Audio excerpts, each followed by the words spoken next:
Hello friends, welcome to my channel. दोस्तों, आज की इस वीडियो में हम लोग देखेंगे the making of constitution of India, यानी कि भारत के संविधान का निर्माण। हम जानते हैं कि भारत एक लोकतांत्रिक देश है जिसमें एक संविधान के द्वारा इसका शासन होता है। सो देखते हैं कि ये संविधान किस तरह से बना। Let's start this video.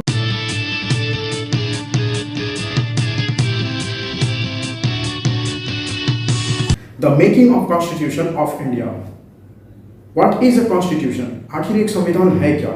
The Constitution is a book of governance and the supreme law of the land। यानी कि कॉन्स्टिट्यूशन देश का वो सर्वोच्च कानून है जिसके तहत उस देश में शासन चलता है। In a democratic republic, it is essential to have a constitution in order to maintain law and order throughout the nation।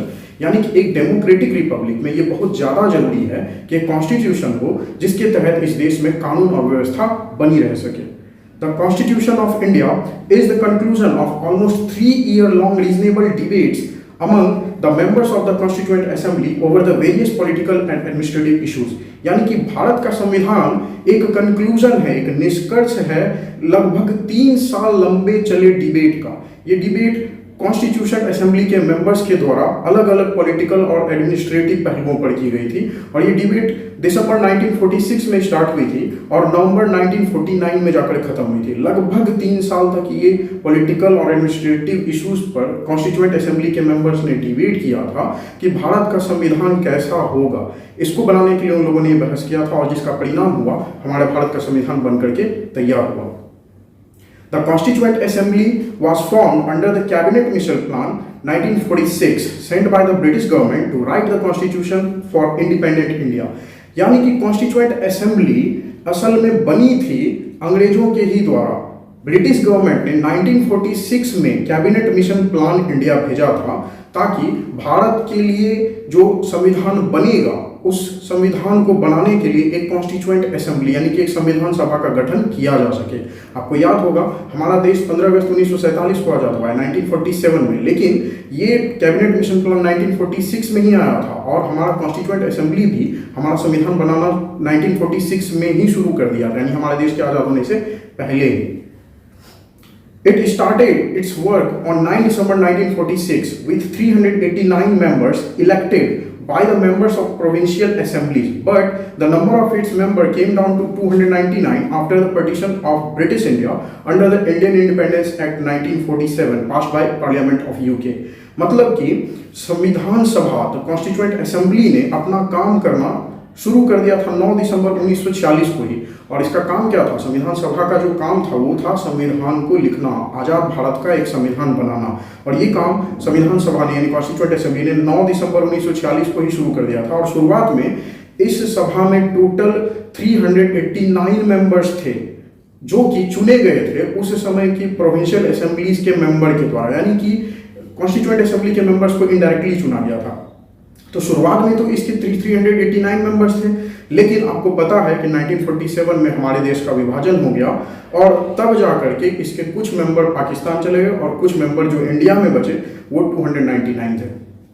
और हमारे भारत देश का जो बंटवारा हुआ उसके लिए यूनाइटेड किंगडम यानी कि ब्रिटेन की पार्लियामेंट में एक एक्ट पारित किया गया था जिसका नाम है द इंडियन इंडिपेंडेंस एक्ट 1947 और इसी एक्ट के तहत भारत का विभाजन हुआ था, जिसकी वजह से हमारे कॉन्स्टिट्यूएंट असेंबली के जो 389 मेंबर्स थे उसमें से सिर्फ 299 मेंबर ही बचे जो कि जिन्होंने मिलकर हमारे देश का संविधान बनाया। The Indian independence act 1947 remained in effect from 18 July 1947 until it was repealed on 26 January 1950 in India by the Constitution of India। यानी कि वो जो इंडियन इंडिपेंडेंस एक्ट 1947 में अंग्रेजों ने यहाँ पर लागू किया था जिसके तहत हमारे देश का संविधान सभा के जो मेंबर्स थे वो 299 अब बचे थे, ये इफेक्ट में कब आया? आखिर इंडियन इंडिपेंडेंस एक्ट 1947 को अंग्रेजों ने वहाँ पर जो पार्लियामेंट में पास किया उसके बाद उसको इफेक्ट में कब से उन्होंने स्टार्ट किया? वो 18 जुलाई 1947 था, यानी 18 जुलाई 1947 ईस्वी को ब्रिटेन के किंग ने उस ब्रिटेन के पार्लियामेंट के द्वारा जो एक्ट बनाया गया इंडियन इंडिपेंडेंस एक्ट उसको लागू करने की इजाज़त दे दी थी 18 जुलाई 1947 में। और उस समय से यानी कि 18 जुलाई 1947 से लेकर के ये इंडियन इंडिपेंडेंस एक्ट इंडिया में 26 जनवरी 1950 ईस्वी तक लागू रहा। और 26 जनवरी 1950 आपको याद होगा हमारे इंडिया का ये रिपब्लिक डे था, और इसी दिन इंडिया एक रिपब्लिक बना, यानी कि उसी दिन 26 जनवरी 1950 को हमारे देश का संविधान लागू हुआ, और तब जाके इंडियन इंडिपेंडेंस एक्ट खत्म हो गया उसी दिन। It means the India was declared independent on 15 August 1947, yet it was not a sovereign state until 26 January 1950, the day when India became a republic। मतलब कि हमें पता है कि 15 अगस्त 1947 को हमारा देश आज़ाद हुआ, लेकिन वो पूरी तरह से अपने आप में स्वतंत्र तो बिल्कुल नहीं था, क्योंकि अभी भी 15 अगस्त 1947 को भी इंडिया में इंडियन इंडिपेंडेंस एक्ट जो कि इंग्लैंड का था उसके तहत ही यहाँ पर शासन चल रहा था। बस भारत को यहाँ पर अंग्रेजों से आज़ादी तो मिल गई थी, लेकिन शासन व्यवस्था का कंट्रोल 15 अगस्त 1947 को इंडिया के हाथ में नहीं था। वो अपना खुद का शासन व्यवस्था इंडियंस के हाथ में आया है 26 जनवरी 1950 ईस्वी को, जब इंडिया एक रिपब्लिक बना। It was repealed on 23 March 1956 in Pakistan and east Pakistan by the constitution of Pakistan. अब देखिए, जिस तरह से इंडियन इंडिपेंडेंस एक्ट 1947 इंडिया से हटा 26 जनवरी 1950 को, उसी तरह से पाकिस्तान से भी ये हटा, लेकिन ये 23 मार्च 1956 को हटा है पाकिस्तान और ईस्ट पाकिस्तान से by the constitution of Pakistan. मतलब जब पाकिस्तान का संविधान बना तब जाकर के पाकिस्तान से इंडियन इंडिपेंडेंस एक्ट जो कि अंग्रेजों के द्वारा लागू किया था वो हटा। और आपको पता होगा जब हमारा देश बना था तो उसमें पाकिस्तान दो बने थे, एक था वेस्ट पाकिस्तान जिसे आज का पाकिस्तान हम सब कहते हैं, और एक था ईस्ट पाकिस्तान जो कि आज का बांग्लादेश है। The Constituent Assembly completed its work of framing the Constitution of India on 26 November 1949। Constituent assembly ने ये काम, संविधान बनाने का जो काम था, इसे 26 नवंबर 1949 ईस्वी को पूरा किया था। On this very day, Dr. Ambedkar delivered his speech, which became the preamble of Constitution of India। और इसी दिन 26 जनवरी 1949 को, जिस दिन हम कॉन्स्टिट्यूएंट असेंबली ने अपना संविधान बना करके पूरा कर लिया, इसी दिन डॉक्टर अंबेडकर साहब ने अपना एक आइकॉनिक स्पीच दिया, और उनका यही स्पीच हमारे कॉन्स्टिट्यूशन यानी हमारे संविधान का प्रियम्बल बना है। प्रियम्बल यानी प्रस्तावना, आपने सुना होगा, हमारे संविधान का एक प्रस्तावना है जिसे कि हम सब we the people of India having solemnly resolve to constitute India into a sovereign democratic republic. ये बहुत ही बड़ा है, इस पर हम सब बात करेंगे, ठीक है। प्रियम्बल के लिए एक सेपरेट वीडियो ही बना करके मैं इस पर डिटेल में इसको डिस्कस करूंगा। तो अभी फिलहाल हम सब ये जानते हैं कि प्रियम्बल जो है हमारे देश का यानी कॉन्स्टिट्यूशन, हमारे संविधान का जो प्रस्तावना है, असल में वो प्रस्तावना डॉक्टर भीमराव अंबेडकर के द्वारा दिया गया एक स्पीच है, और ये स्पीच उन्होंने दिया था 26 नवंबर 1949 को, जिसे कि आप लास्ट में यहाँ देख भी सकते हो। इस प्रस्तावना यानी इस प्रियम्बल के लास्ट में दिया है कि in our constituent assembly this 26th day of November 1949, मतलब कि इस 26 नवंबर 1949 के दिन हमारे लोगों ने ये संविधान बनाया था और अपनाया था, लेकिन इसे पूरे देश में लागू 26 नवंबर 1949 को नहीं किया गया था, ये आगे हुआ है। ऑन 26 जनवरी 1930, 26 जनवरी 1930 को the leaders of the freedom movement had celebrated पूर्ण स्वराज डे, यानी जो फ्रीडम मूवमेंट, जिन लोगों ने स्वतंत्रता के लिए आंदोलन किया था, उन्होंने 26 जनवरी 1930 को ही खुद को डिक्लेयर कर दिया था कि भारत आजाद है। उन्होंने पूर्ण स्वराज डे मनाया था, और हर साल 26 जनवरी 1930 ईस्वी से 26 जनवरी 1930 से हर साल पूर्ण स्वराज डे इंडिया में मनाया जाता था, जब तक कि हमारा देश एक गणराज्य नहीं बन गया, ठीक। और hence even though the constitution of India was already complete on 26 November 1949, yet the leaders chose the constitution to bring into effect 2 months later on 26 जनवरी 1950। यानी कि हमारा संविधान हालांकि 26 नवंबर 1949 को ही बन करके तैयार हो गया था, लेकिन हमारे लीडर्स ने ये डिसीजन लिया कि इसे 2 महीने बाद, उस समय से 2 महीने बाद, यानी कि 26 जनवरी 1950 के दिन लागू किया जाए। उन्होंने ये 26 जनवरी डेट खास तौर पर इसलिए लिया क्योंकि 26 जनवरी को पहले से ही वो लोग पूर्ण स्वराज डे मनाते आ रहे थे, और फिर इन्होंने इसी दिन को खास माना, इसी दिन को इन्होंने अपना गणराज्य बनाना सही समझा, और इसीलिए 26 जनवरी को हर साल हम लोग रिपब्लिक डे मनाते हैं। Therefore 26 January is celebrated as republic day of India. चलिए दोस्तों, अब कुछ क्वेश्चंस हो जाए। पहला सवाल, which initiative of the British government came to India in 1946 to discuss the transfer of power from British government to the Indian political leadership by forming the Constituent Assembly to frame the Constitution of India। सवाल बहुत बड़ा लग रहा है, but actually बहुत ही simple सवाल है।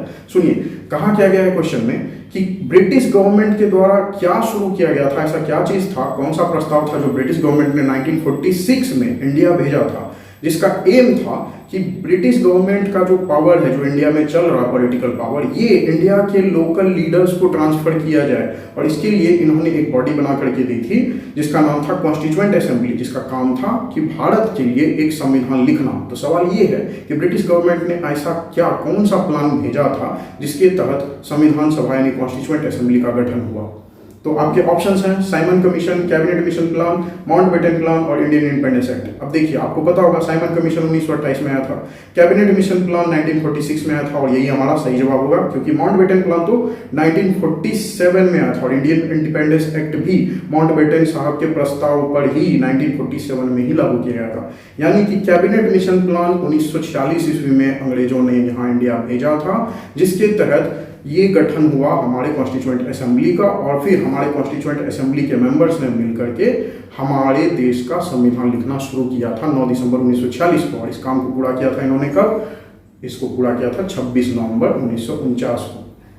तो how long did it take the constituent assembly to make the constitution of India, यानी कि हमारे संविधान सभा को, हमारे कॉन्स्टिट्यूएंट असेंबली के मेंबर्स को टोटल कितना समय लगा हमारे देश का कॉन्स्टिट्यूशन बनाने में? आपके ऑप्शंस है ये। अब जानते हो आप, अभी हमने ये देखा कि ये लगभग होता है ये 9 दिसंबर 1946 से लेकर के 26 नवंबर 1949 तक, ये लगभग टाइम आप देखोगे तो 3 साल के आसपास जाएगा, थोड़ा कम। और ये ऑप्शन है option B, 2 years 11 months 18 days, यानी कि 3 साल में सिर्फ 12 दिन कम, 2 साल 11 महीने और 18 दिन, इतना लंबा समय लगा हमारे देश के संविधान को बनाने में कॉन्स्टिट्यूएंट असेंबली के मेंबर्स को। तीसरा सवाल, who had the authority to create Pakistan through the partition of British India, यानी कि ब्रिटिश इंडिया को 2 भागों में बांट करके एक पाकिस्तान नाम का एक देश बनाने की अथॉरिटी थी किसे ये इजाजत थी कि वो इंडिया के 2 टुकड़े कर सके? ये क्षमता किसमें थी, किसमें ये अथॉरिटी, किसमें ये शक्ति थी? महात्मा गांधी, पंडित जवाहरलाल नेहरू, मोहम्मद अली जिन्ना या ब्रिटिश पार्लियामेंट? कॉमन सेंस की बात है, उस वक्त इंडिया में राज अंग्रेजों का था, तो ये अथॉरिटी भी इंडिया को 2 पार्ट में बांटने की अंग्रेजों के ही पास थी। तो सही जवाब है द ब्रिटिश पार्लियामेंट। और आपको पता होगा ब्रिटिश पार्लियामेंट ने ही एक एक्ट बना करके इंडिया के 2 भाग किए थे। Which act was passed by the British Parliament for the partition of British India, यानी कि ब्रिटिश इंडिया के 2 भाग करने के लिए ब्रिटिश पार्लियामेंट ने कौन सा एक्ट पास किया था? आपके ऑप्शंस हैं regulating act 1773, option 2 government of India act 1935, option 3 Indian independence act 1947, या फिर नन ऑफ दीज। बहुत ही आसान जवाब है इसका। देखिए, हमारे देश के पार्टीशन यानी हमारे देश का बंटवारा करने के लिए अंग्रेजों ने कौन सा एक्ट पारित किया था? बंटवारा कब हुआ था? 1947 में। तो हमारा क्लियर आंसर कौन सा होगा? Indian independence act 1947। Actually British parliament ने इंडियन इंडिपेंडेंस एक्ट पारित किया था, उसके बाद हमारे देश का बंटवारा होना लीगली पॉसिबल हो पाया, क्योंकि उस समय अथॉरिटी अंग्रेजों की थी और उन्होंने ही ये लॉ पारित करके उसके बाद अपने कंट्री को 2 पार्ट्स में बांटा है। Well, thank you friends for watching this video. मिलते हैं किसी और वीडियो में।